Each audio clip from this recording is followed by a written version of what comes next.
तो hello everyone, कैसे हैं आप लोग सब। Welcome to V R E classes. मेरा नाम है मयंक आनंद और मैंने बीटेक किया हुआ है सिविल इंजीनियरिंग में। और आपका आज पहला लेक्चर है क्लास टेंथ वालों का।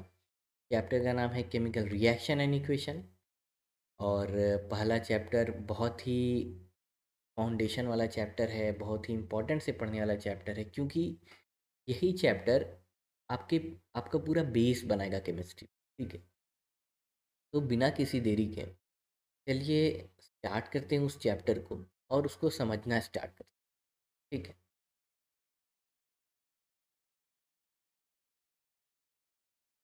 तो दोस्तों हम लोग अब स्क्रीन पे आ चुके हैं।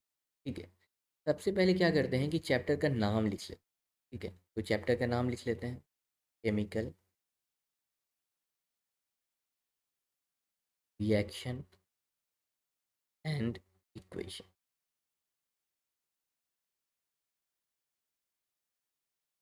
देखिए, सबसे पहले तो घबराने का ज़रूरत नहीं है। ठीक है, क्योंकि इसमें जो है ना, हम आपको सिर्फ एक इंट्रो दे रहे हैं। कोई भी एकदम ज़ोर ज़बरदस्ती एकदम आपके में कोई भी स्टैट्स या फिर कोई भी एकदम याद करने का कोई भी प्रेशर नहीं डाल। सिर्फ आप वीडियो को देखिए। देखिए, चैप्टर का नाम है केमिकल रिएक्शन एंड इक्वेशन। इसका मतलब कि इसमें हम केमिकल रिएक्शन और इक्वेशन की बात करेंगे। ठीक है, तो केमिकल रिएक्शन एंड इक्वेशन को जानेंगे पहले क्या होता है, तब तो उसको पढ़ पाएंगे। ठीक, तो देखिए, सबसे पहले तो ये चीज़ जानिए कि ये चैप्टर रिलेट कहाँ से करता है। तो फ्रेंड्स, ये चैप्टर रिलेट करता है आपके प्रीवियस क्लास, जहाँ पे आप लोगों ने पढ़ा था physical change and chemical change. ठीक है, यहाँ से ये रिलेट करता है physical change and chemical change. तो कैसे रिलेट करता है, तो उसके लिए एक बार इसको रिकैप करना पड़ेगा। फिजिकल चेंज में हम लोग क्या पढ़ते थे कि no new substance is formed. हाँ, कोई नया सब्सटेंस नहीं बनता था। जनरली रिवर्सिबल होता था रिएक्शन, है ना, रिवर्सिबल होता था। उसमें या तो स्टेट चेंज हो जाता था, या फेस चेंज हो जाता था, या अपीयरेंस चेंज हो जाता था। हाँ भाई, कुछ कुछ ऐसा ही होता था। एग्जाम्पल से देख लें तो वाटर है, उसको फ्रीज किए तो बन गया आइस, उसको हीट किए तो बन गया वाटर। तो ऐसा टाइप के चेंज को क्या बोलते थे, फिजिकल चेंज बोलते थे। और केमिकल चेंज में क्या पढ़े थे, केमिकल चेंज में पढ़े थे कि न्यू सब्सटेंस का फॉर्मेशन होता है। और क्या पढ़े थे कि इसमें एनर्जी या तो लिबरेट होगा बहुत ज़्यादा, या कंज्यूम होगा। मतलब क्या, या तो प्रोसेस एंडोथर्मिक होगा या एक्सोथर्मिक होगा। एंडोथर्मिक कहने का मतलब कि उसमें जो है ना हम हीट दे रहे हैं। एक्सोथर्मिक कहने का मतलब कि हीट बाहर निकल रहा है रिएक्शन होने के बाद। ठीक है, एग्जाम्पल क्या हो गया, तो एग्जाम्पल हो गया rusting of iron, rusting of iron. और क्या हो गया, तो कुकिंग ऑफ फूड। ठीक, तो ये प्रोसेस क्या जनरली रिवर्सिबल होता है कि इरिवर्सिबल होता है, तो ये इरिवर्सिबल होता है, वापस हम इसको नहीं ला सकते हैं, है ना। तो ये पढ़े थे फिजिकल और केमिकल चेंज में। तो फ्रेंड्स, ये जो चैप्टर है केमिकल इक्वेशन एंड रिएक्शन, ये आपका केमिकल चेंज से ताल्लुकात रखता है। केमिकल चेंज से ये ताल्लुकात रखता है। इसका मतलब कि जहाँ जहाँ केमिकल चेंज हो रहा है, वहाँ वहाँ केमिकल रिएक्शन हो रहा है। क्या समझे आप लोग, कि जहाँ जहाँ केमिकल चेंज होगा। देखिए, दो चेंज पढ़े ना हम लोग, एक चेंज पढ़े फिजिकल चेंज, एक चेंज पढ़े केमिकल चेंज। केमिकल चेंज में क्या हो रहा था कि नया सब्सटेंस बन रहा था, नई चीज़ें हो रही थी, ऐसी चीज़ें हो रही थी जो वापस से हम लोग नहीं जा पा सकते हैं। ठीक है, तो ऐसा चीज़ जहाँ पे होगा ना, वहाँ हम लोग कहेंगे कि वहाँ केमिकल रिएक्शन घट रहा है। एग्जाम्पल के तौर पे समझ, तो सबसे पहला एग्जाम्पल जो हम लिए केमिकल चेंज में, वो क्या लिए, rusting of iron. Rusting of iron, rusting of iron क्या प्रोसेस है। रस्टिंग ऑफ आयरन में क्या होता है कि आयरन होता है, प्लस मॉइस्चर होता है, प्लस ऑक्सीजन होता है। जब ये लंबे समय तक रहता है, तो यहाँ पर फेरिक हाइड्रो ऑक्साइड बन जाता है। यहाँ पे हम लिख देते हैं, देखिए अब से आप लोग समझिए ना कि जैसे जैसे कोई भी कंपाउंड का नेम आते जाए ना, तो आप लोग उसको थोड़ा सा पढ़िए, थोड़ा सा लिखिए, क्योंकि ऐसे ही आपको याद होने वाला है। एक दिन सब बैठ के रटिएगा तो याद नहीं होने वाला। तो अभी हम जैसे इसको लिख दिए, तो इसको आप लोग भी कॉपी में लिख लीजिए, ठीक है। तो फेरिक हाइड्रोक्साइड क्या बना, तो आयरन, वाटर और ऑक्सीजन जब संपर्क में आया आयरन, तो फेरिक हाइड्रोक्साइड बन रहा है, ठीक है। उसके बाद क्या होता है कि ये नेचर में रहते रहते रहते रहते इसमें जो ये वाटर कंटेंट है ये एनहाइड्रस फॉर्म में आने लगे। देखिए दो चीज़ होता है, एक होता है हाइड्रस या हाइड्रेटेड बोलते हैं, एक होता है एनहाइड्रस। इसका मतलब हुआ कि पानी के साथ, इसका मतलब हुआ बिना पानी के या पानी कम, ठीक है। तो इसमें जो फेरिक हाइड्रोक्साइड है ना, ये जाके फिर बन जाता है Fe2O3.XH2। यहाँ एक्स मतलब क्या है ना कि वाटर ऑफ क्रिस्टलाइजेशन है, ये कितना भी हो सकता है। ये डिपेंड करता है उस क्लाइमेटिक कंडीशन के ऊपर कि जहाँ पे रस्ट बना है। तो लास्ट में जो ये चीज़ जो आ रहा है ना, हमको मिल रहा है ना, ये है रस्ट। और रस्टिंग कौन सा प्रोसेस है भाई, केमिकल चेंज है वो। तो केमिकल चेंज है तो क्या बताए थे कि जहाँ जहाँ केमिकल चेंज है वहाँ वहाँ केमिकल रिएक्शन हो रहा है। तो यही तो है केमिकल रिएक्शन, कि एक एलिमेंट है उसके साथ दो तीन और कंपाउंड है और साथ में मिलकर नया कंपाउंड दे रहा है। तो ये बन गया मेरा क्या, एक नया कंपाउंड दे दिया रस्ट, ठीक है, और इरिवर्सिबल है। तो यहाँ पे क्या देख रहे हैं कि केमिकल चेंज हो रहा है और केमिकल रिएक्शन हुआ। एक और देख लेते हैं। आप लोग सब कर्ड खाए हैं, दही। दही कैसे बनता है, दही बनता है कि मिल्क होता है, ठीक? मिल्क में क्या होता है कि सेजीन नाम का प्रोटीन होता है, सेजीन नाम का प्रोटीन होता है, प्लस में लैक्टोस नाम का शुगर होता है, ठीक है। जब हम इसमें लैक्टो बैसिलस बैक्टीरिया इंट्रोड्यूस करते हैं, तो लैक्टोबैसिलस बैक्टीरिया क्या करता है ना, लैक्टोस को, शुगर को तोड़ के एसिड में कन्वर्ट कर देता है। तो मतलब लैक्टोस किस में कन्वर्ट हो गया, लैक्टिक एसिड में कन्वर्ट हो जाता है। ये कौन कर रहा है, लैक्टोबैसिलस बैक्टीरिया कर रहा है, ठीक है।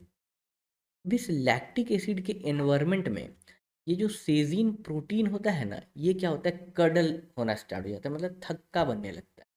और हमको लास्ट में क्या मिलता है, कर्ड। तो हमको मिल्क से मिल गया कर्ड। तो ये कौन सा टाइप का चेंज है, तो भाई ये तो केमिकल चेंज है, केमिकल चेंज। क्या ये फिर से वापस से हम कर्ड से मिल्क बना सकते हैं, तो नहीं बना सकते, नहीं बना सकते, इरिवर्सिबल। तो और केमिकल चेंज हुआ तो हम क्या बताएं कि जहाँ जहाँ केमिकल चेंज होगा वहाँ वहाँ क्या हो रहा है, केमिकल रिएक्शन हो रहा है। तो हाँ भाई केमिकल रिएक्शन हुआ है, हाँ हुआ है। क्यों हुआ है, क्योंकि सेजीन नाम का प्रोटीन था, लैक्टोस नाम का शुगर था, लैक्टोबैसिलस बैक्टीरिया है और उसको तोड़ के लैक्टिक एसिड बना दिया, और उसमें सेजीन प्रोटीन था तो वो कडल्ड होके क्या बन गया, दही बन गया। तो ऐसे करके केमिकल रिएक्शन हो गया। तो हम क्या कंक्लूजन निकाल सकते हैं, कंक्लूजन निकाल सकते हैं कि कोई अगर एक कंपाउंड है या एक से ज़्यादा कंपाउंड है, कंपाउंड्स लिख देते हैं, उसमें क्या हो रहा है कि कोई भी चीज़ अगर हम हीट सप्लाई कर रहे हैं या फिर अदर सब्सटेंस के साथ उसका इंगेजमेंट करा रहे हैं, तो एक न्यू सब्सटेंस बन रहा है। And this is only chemical change and this is only chemical reaction. यही केमिकल रिएक्शन है। जहाँ जहाँ केमिकल रिएक्शन हो रहा है, क्योंकि केमिकल चेंज होने के कारण ही हो रहा है। तो आप लोग समझे कि चैप्टर में जो कह रहा है केमिकल रिएक्शन एंड इक्वेशन, तो यहाँ पे हम लोग क्या पढ़ने वाले हैं, तो हम लोग केमिकल रिएक्शन पढ़ने वाले हैं। कहाँ से आएगा केमिकल रिएक्शन, तो जहाँ जहाँ केमिकल चेंज होगा ना वहीं वहीं आएगा केमिकल रिएक्शन। तो वही सब हम लोग पढ़ेंगे। मतलब क्या पढ़ेंगे कि दो तीन कंपाउंड ले लेंगे, उसको आपस में मिलाएंगे तो देखेंगे क्या बन रहा है। तो सिर्फ रिएक्शन के बारे में पढ़ेंगे। जैसे होता है ना कि फलना दवाई खा लिया और रिएक्शन हो गया, जा रहा है डॉक्टर के पास, क्या हुआ, केमिकल चेंज हो गया, ठीक है। और इक्वेशन पढ़ेंगे, मतलब कि कैसे इक्वेशन को लिखा जाता है, कैसे बैलेंसिंग किया जाता है, मेन चीज़ होता है ये केमिस्ट्री का, उसके बारे में ठीक है। आशा करते हैं कि आपको समझ में आता है। दो तीन एग्जांपल और देख लेते हैं। एक एग्जांपल है कह रहा है कि मैग्नीशियम का रिबन है, मैग्नीशियम का सिंबल होता है Mg, मैग्नीशियम का रिबन है और कह रहा है कि इसको ऑक्सीजन में बर्न कर दो। जब ऑक्सीजन में बर्न कीजिएगा मैग्नीशियम रिबन को, यही है मैग्नीशियम रिबन, इसको अगर हम बर्न करेंगे ना तो हम देखते हैं कि डैजलिंग फ्लेम से, डैजलिंग फ्लेम लिख लीजिएगा, कौन सा कलर का डैजलिंग फ्लेम है, तो वाइट डैजलिंग फ्लेम से बर्न होता है मैग्नीशियम। मैग्नीशियम कौन से फ्लेम से बर्न होता है, तो वाइट डैजलिंग फ्लेम से बर्न होता है। और क्या होता है, मैग्नीशियम जब ऑक्सीजन से रिएक्ट करता है तो अपना ऑक्साइड बनाता है MgO, ठीक है। और इसको हम क्या करेंगे, बैलेंस करेंगे। क्यों बैलेंस करेंगे भाई, क्योंकि जितना law of conservation of mass पढ़े हैं ना, लॉ ऑफ कंजर्वेशन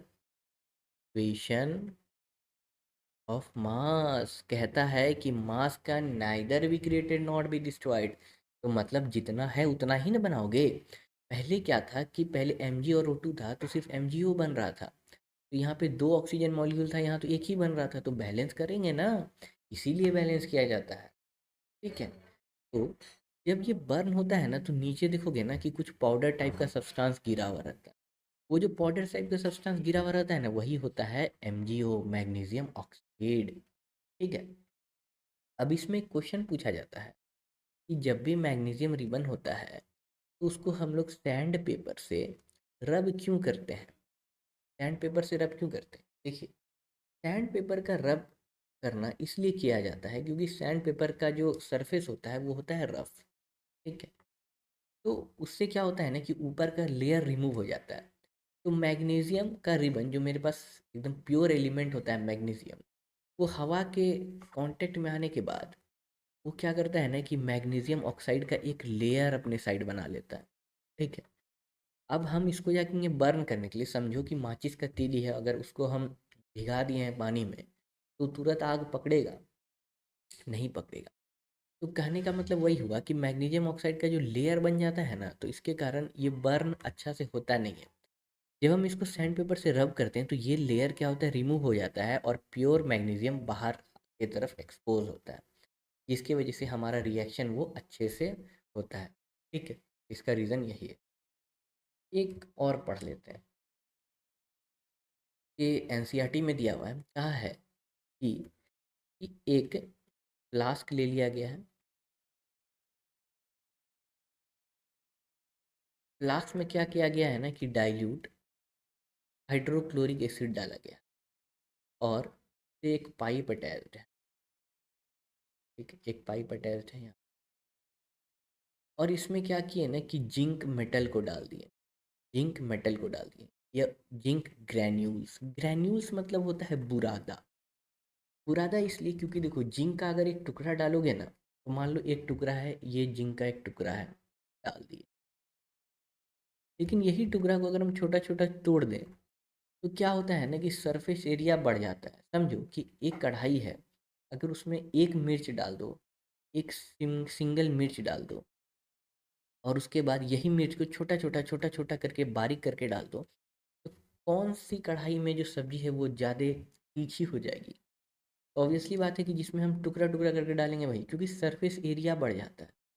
तो जिंक का ग्रैन्यूल्स को जब हम इसमें डालते हैं ना तो एक रिएक्शन होता है, तो क्या रिएक्शन होता है, तो जिंक डाइल्यूट हाइड्रोक्लोरिक एसिड के साथ क्या करता है कि जिंक क्लोराइड बनाता है, salt, plus hydrogen gas liberate कर जाता है। इसको बैलेंस करेंगे इस तरीके से, बैलेंस हो गया, दो क्लोरीन था, दो हाइड्रोजन था, दो हाइड्रोजन दो क्लोरीन, और यहाँ से हम देखते हैं कि हाइड्रोजन गैस निकल रहा है, लेकिन दिखता नहीं है हाइड्रोजन गैस निकलते हुए, तो पता कैसे चलता है, यहाँ पर हम एक बर्निंग स्प्लिंटर लेके आते हैं, बर्निंग स्प्लिंटर। बर्निंग स्प्लिंटर मतलब क्या, तो कुछ नहीं बाबू, माचिस का जला हुआ तीली को अगर तुम लेके आ रहे हो तो उसी को बर्निंग स्प्लिंटर बोलते हैं। तो जैसे यहाँ पे बर्निंग स्प्लिंटर लेके आओगे ना तो तुमको पॉप पॉप पॉप साउंड सुनाई देगा, पट पट पट पट पट। तो उससे हम लोग ये कंक्लूजन निकालते हैं कि वहाँ पर हाइड्रोजन गैस ही है, क्योंकि हाइड्रोजन गैस ही जो है ना पॉप साउंड से बर्न होता है। समझ में आया। तो जिंक में अगर डाइल्यूट HCl के साथ रिएक्शन कराएंगे तो क्या मिलता है, zinc chloride plus hydrogen gas. तो ये हम लोग क्यों पढ़ रहे हैं ये सब? ये इसलिए पढ़ रहे हैं क्योंकि ये सब केमिकल चेंज है। ये सब केमिकल चेंज है, नया सब्सटेंस बन रहा है। देखो हाइड्रोजन नया सब्सटेंस बन गया, पहले था मेरे पास हाइड्रोजन गैस क्या यहाँ पे? एक तो एसिड था, एक मेटल था, हाइड्रोजन गैस तो था ही नहीं। अब बना दिए, कैसे बना दिए? केमिकल चेंज की वजह से बन गया।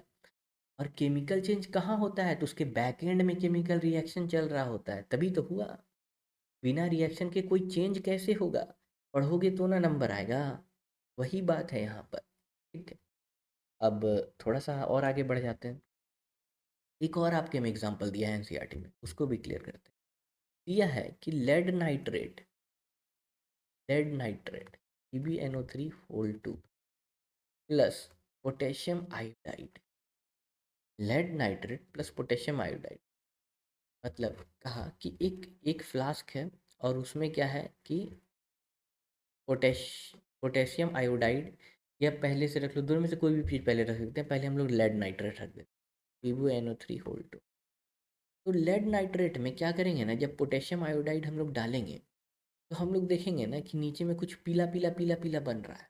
ये क्या बन रहा है? ये इसलिए बन रहा है क्योंकि यहाँ पर क्या होता है ना कि डबल डिस्प्लेसमेंट रिएक्शन हो जाता है। हम पढ़ाएंगे आगे में क्या होता है।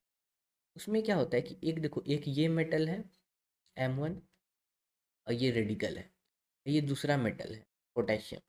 क्या होता है ना कि ये इससे दोस्ती कर लेगा और ये इससे दोस्ती कर लेता है और बना देता है पोटेशियम नाइट्रेट प्लस PbI2, तो बोलते हैं हम लोग लेड आयोडाइड। लेड आयोडाइड, तो ये जो लेड आयोडाइड बनता है ना, यही येलो प्रेसिपिटेट हो जाता है। ठीक है, तो हम लोग क्या देखें यहाँ पे कि दो केमिकल कंपाउंड लिए और उसमें देखिए कि रिएक्शन हो रहा है, न्यू सब्सटेंस का फॉर्मेशन हो रहा है। तो ये क्यों पढ़ रहे हैं? ये इसलिए पढ़ रहे हैं क्योंकि हम लोग को अगर मान लो ज़रूरत पड़ गया आगे में कुछ बनाना है तो कैसे बनाएंगे, पढ़ेंगे तो ना।